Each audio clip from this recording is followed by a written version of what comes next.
Hi ಮಕ್ಕಳೇ, ನನ್ನ ಹೆಸರು ಶರಣು ಫುಲೆ ಅಂತೇಳಿ. ನಾನು ಇವತ್ತು ನಿಮ್ಮ ಸ್ಕೂಲಿಗೆ ಸರ್ಕಾರ ವತಿಯಿಂದ ಸರ್ಕಾರ ಕಳಿಸಿದ್ರೆ ಈ ಪುಸ್ತಕ ನಿಮ್ಮ ಶಾಲೆಗೆ ಓದ್ಲಿ ಅಂತೇಳಿ ಗ್ರಂಥಾಲಯ ಸಲುವಾಗಿ ಈ ಪುಸ್ತಕ ನಿಮ್ಮ ಶಾಲೆಯಲ್ಲಿ ಇರ್ತವೆ. ನಿಮಗೆ ಯಾವಾಗ ಫ್ರೀ ಟೈಮ್ನಲ್ಲಿ ಇದ್ದಾಗ ಎಚ್ ಎಮ್ ಮೇಡಮ್ ಅವ್ರಿಗೆ ಕೇಳ್ಕೊಂಡು ಈ ಪುಸ್ತಕ ಸಮಯವಿದ್ದಾಗ ಓದ್ರಿ. ಇದು ಎದಕ್ಕೆ ಸಂಬಂಧಪಟ್ಟಿರೋದಂದ್ರೆ ಮೆಡಿಟೇಷನ್ ಮಾಡೋದ್ರಿಂದ ಏನು ಉಪಯೋಗ ಅಂತೇಳಿ ಈ ಪುಸ್ತಕದಾಗ ಬರ್ತಿದ್ದದ. ಧ್ಯಾನದಿಂದ ಬುದ್ಧನಾಗು ಮತ್ತು ನಿನಗೆ ನೀನೇ ಬೆಳಕು. ಈ ಪುಸ್ತಕ ಸರ್ಕಾರಿ ಶಾಲೆ ಎಲ್ಲ ಶಾಲೆಗಳಿಗೆ ಈ ಪುಸ್ತಕ ನಾವು ವಿತರಣೆ ಮಾಡ್ತಾಯಿದ್ವಿ. ಇದರಲ್ಲಿ ಪ್ರಮುಖವಾಗಿ ಧ್ಯಾನ ಕೇಳಿದ್ರೆ ನೀವು, ಧ್ಯಾನ ಅಂದ್ರೆ ಮೆಡಿಟೇಷನ್. ನಿಮ್ಗೆ ಸಾಟರ್ಡೆ ಮಾಡಿಸ್ತಾರಲ್ಲ, ಸೊ ಮೆಡಿಟೇಷನ್ ಮಾಡೋದ್ರಿಂದ ಮಾನಸಿಕವಾಗಿ ಮತ್ತು ದೈಹಿಕವಾಗಿ ಎಲ್ಲ ರೀತಿ ಕಾಯಿಲೆಗಳು ನಾವು ದೂರ ಮಾಡ್ಕೋಬೋದು ಮೆಡಿಟೇಷನ್. ನೀವು ಎಕ್ಸಾಂಪಲ್ ಹೇಳ್ತೀನಿ ನಿಮ್ಗೆ, 5 ವರ್ಷ ಇದ್ದರೆ 5 ನಿಮಿಷ, 10 ವರ್ಷ ಇದ್ದರೆ 10 ನಿಮಿಷ, 20 ವರ್ಷ ಇದ್ದರೆ 20 ನಿಮಿಷ, 30 ವರ್ಷ ಇದ್ದರೆ 30 ನಿಮಿಷ. ಸೊ 5 ವರ್ಷ ಮೇಲ್ಪಟ್ಟಿನವ್ರು ಯಾರು ಕೂಡ ಮೆಡಿಟೇಷನ್ ಮಾಡ್ಬೋದು. ಇವೆಲ್ಲ 5 ವರ್ಷ ಮೇಲ್ಪಟ್ಟಿದ್ರಲ್ಲ, ಸೊ ಅಟ್ಲೀಸ್ಟ್ ನಿಮ್ಮ ಸಮಯ ಸಿಕ್ಕಿದಾಗ 5 ನಿಮಿಷ ಮೆಡಿಟೇಷನ್ ಮಾಡ್ತವ್ರಿ. ಮನೆಯಾಗಲಿ ಅಥವಾ ನೀವು ಇಲ್ಲಿ ಸ್ಕೂಲ್ನಾಗ ನಿಮ್ಗೆ ಸಮಯ ಯಾವಾಗ ಇರ್ತದ, ಯಾವಾಗಾರ ಒಂದು 5 ನಿಮಿಷನೋ 10 ನಿಮಿಷನೋ 15 ನಿಮಿಷನೋ, ಅದು ಶಿಕ್ಷಕರ ಅನುಮತಿ ತೊಗೊಂಡು ಎಚ್ ಎಮ್ ಅವ್ರ ಒಂದು ಅನುಮತಿ ತೊಗೊಂಡು ಒಂದು ಗ್ರೂಪ್, ಈ ಥರ ಏನು ಗ್ರೂಪ್ ಮಾಡಿರಲ್ಲ, ಈ ಥರ ಗ್ರೂಪ್ ಮಾಡಿ ಪ್ರತಿದಿನ ಮೆಡಿಟೇಷನ್ ಮಾಡಿದ್ರೆ ಬರೀ ಸ್ವಲ್ಪ ಮೆಡಿಟೇಷನ್ ಮಾಡ್ತಾ ಇರ್ಬೇಕು. ಮೆಡಿಟೇಷನ್ ಮಾಡೋದ್ರಿಂದ ನೂರಾರು ಲಾಭಗಳಿವೆ.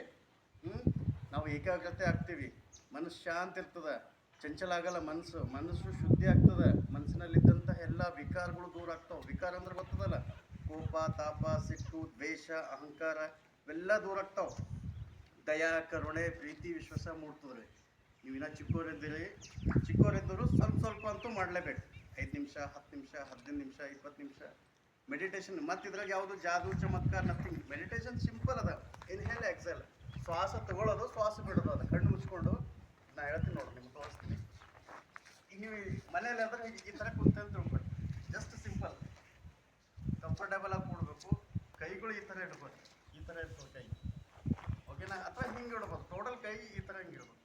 ಕಣ್ಣು ಮುಚ್ಕೊಂಡು ನೇರವಾಗಿ ಕೂತ್ಕೋರಿ, ಅಥವಾ ಹಿಂಗೆ ಇದ್ದರೂ ನಡೀತದೆ, ಹಾಗೇನಿಲ್ಲ. ಬಟ್ ಕಣ್ಣು ಮುಚ್ಕೊಂಡು ಶ್ವಾಸ ಎಷ್ಟು ಹೊಂಟದ, ಎಷ್ಟು ಬೀಳತ್ತಿದೆ, ಕಣ್ಣು ಮುಚ್ಕೊಂಡು ಶ್ವಾಸ ತಗೊಳ್ಳೋ ಹೊತ್ತಿನಾಗ ತಣ್ಣಗತ್ತದ. ನೀವು ಅನುಭವ ಮಾಡ್ಕೊರಿ. ಕಣ್ಣು ಮುಚ್ಕೊಂಡು ನೀವು ಕಣ್ಣು ಮುಚ್ಕೊಂಡು ಶ್ವಾಸ ತಗೋರಿ. ಶ್ವಾಸ ತಗೊಳತ್ತರ ತಣ್ಣಗತ್ತದ, ಶ್ವಾಸ ಬಿಡ್ಲತ್ತರ ಬಿಸಿ ಹತ್ತದ. ಎಲ್ಲಿ ಇಲ್ಲಿ ಗಮನ ಇರಬೇಕು. ಇಲ್ಲಿ ಮೂಗಿನ ಹೊಳ್ಳೆ ಇರ್ತದಲ್ಲ, ಇಲ್ಲಿ ಗಮನ ಇಟ್ಟಿರಲ್ಲ. ನಿಧಾನವಾಗಿ ಸ್ವಲ್ಪ 5 ನಿಮಿಷ, 10 ನಿಮಿಷ, 15 ನಿಮಿಷ ಈ ಥರ ನಿಮ್ಗೆ ಧ್ಯಾನಕ್ಕೆ ಬಂದಿರಂದ್ರೆ, ನೀವು ಮುಂದೆ ಏನು ಭೀ ಬೇಕಾಗಿನ ಸಾಧನೆ ಮಾಡ್ಬೇಕಾದ್ರೆ ಧ್ಯಾನ ಭಾಳ ಅಷ್ಟು ಅವಶ್ಯಕತೆ ಇದೆ.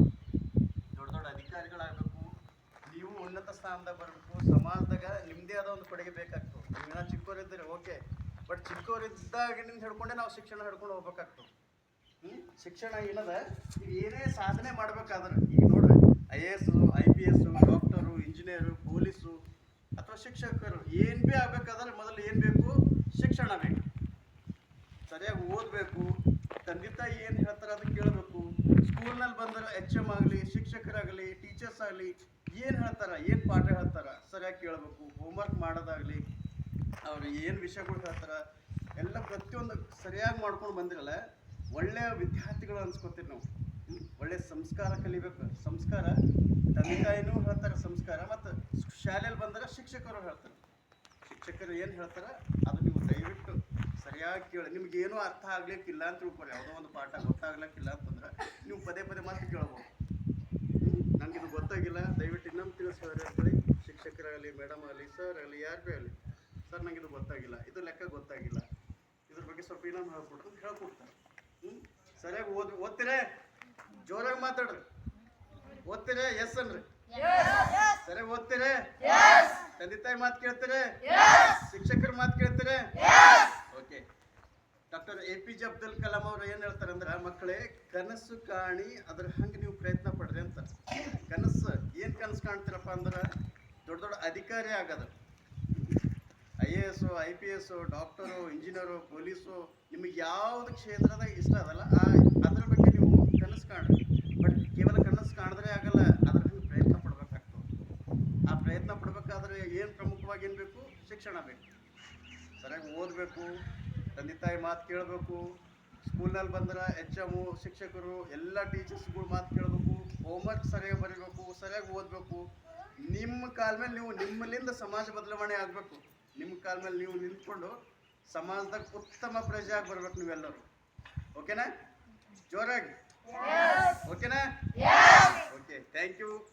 ಒಳ್ಳೆ ಶಿಕ್ಷಕರಿದ್ದಾರೆ, ಎಚ್ ಎಮ್ ಅವರು ಇದ್ದಾರೆ. ನಿಮ್ಗೆ ಏನು ಭೀ ಅರ್ಥ ಆಗ್ಲಿಕ್ಕೆ ಅಂದ್ರೆ ಮತ್ತೊಮ್ಮೆ ಕೇಳ್ಬೋದು. ಓಕೆ, ಮತ್ತೊಮ್ಮೆ ಈ ಶಾಲೆಗೆ ನಾನು ಇವತ್ತು ಬಂದಿದ್ದೇನೆ ಈ ಪುಸ್ತಕ ಕೊಡೋ ಸಲುವಾಗಿ. ನಿಮ್ಗೆ ಯಾವಾಗ ಅವಕಾಶ ಇತ್ತು, ಯಾವಾಗ ಸಮಯ ಅವಕಾಶ ಫ್ರೀ ಇದ್ದಾಗ ಪುಸ್ತಕ ಮೇಡಮ್ ಹತ್ರ ಕೇಳ್ಕೊಂಡು, ಲೈಬ್ರರಿಯಲ್ಲಿ ಇರ್ತವೆ ಪುಸ್ತಕಗಳು, ಓದ್ಕೊಂಡು ಮತ್ತೆ ಅಲ್ಲೇ ಇಡ್ಬೋದು. ಓಕೆನಾ? ಮತ್ತೊಮ್ಮೆ ಎಲ್ಲರಿಗೂ ಥ್ಯಾಂಕ್ ಯು ರೀ. Thank you madam, thank you. ಇವರಿಗೂ ತಮ್ಮ ಅಮೂಲ್ಯವಾದ ಸಮಯವನ್ನು ನಮ್ಮ ಶಾಲೆಗೆ ಮೀಸಲಿಟ್ಟು ಧ್ಯಾನದಿಂದ ಆಗ್ತಕ್ಕಂಥ ಉಪಯೋಗಗಳು ಹಾಗೂ ಮನುಷ್ಯನಲ್ಲಿರ್ತಕ್ಕಂಥ ಮಾನವೀಯ ಮೌಲ್ಯಗಳು ಹೇಗೆ ಬೆಳೆಸ್ಬೇಕಂತೇಳಿ ತಮ್ಮ ವಿಚಾರಗಳನ್ನು ವ್ಯಕ್ತಪಡಿಸಿರ್ತಾ ಶರಣಬಸಪ್ಪ ಹುಲಿಯ ಸರ್ಗೆ ನಮ್ಮ ಶಾಲೆ ವತಿಯಿಂದ ಧನ್ಯವಾದಗಳು.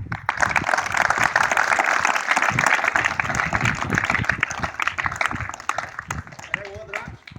Okay, thank you.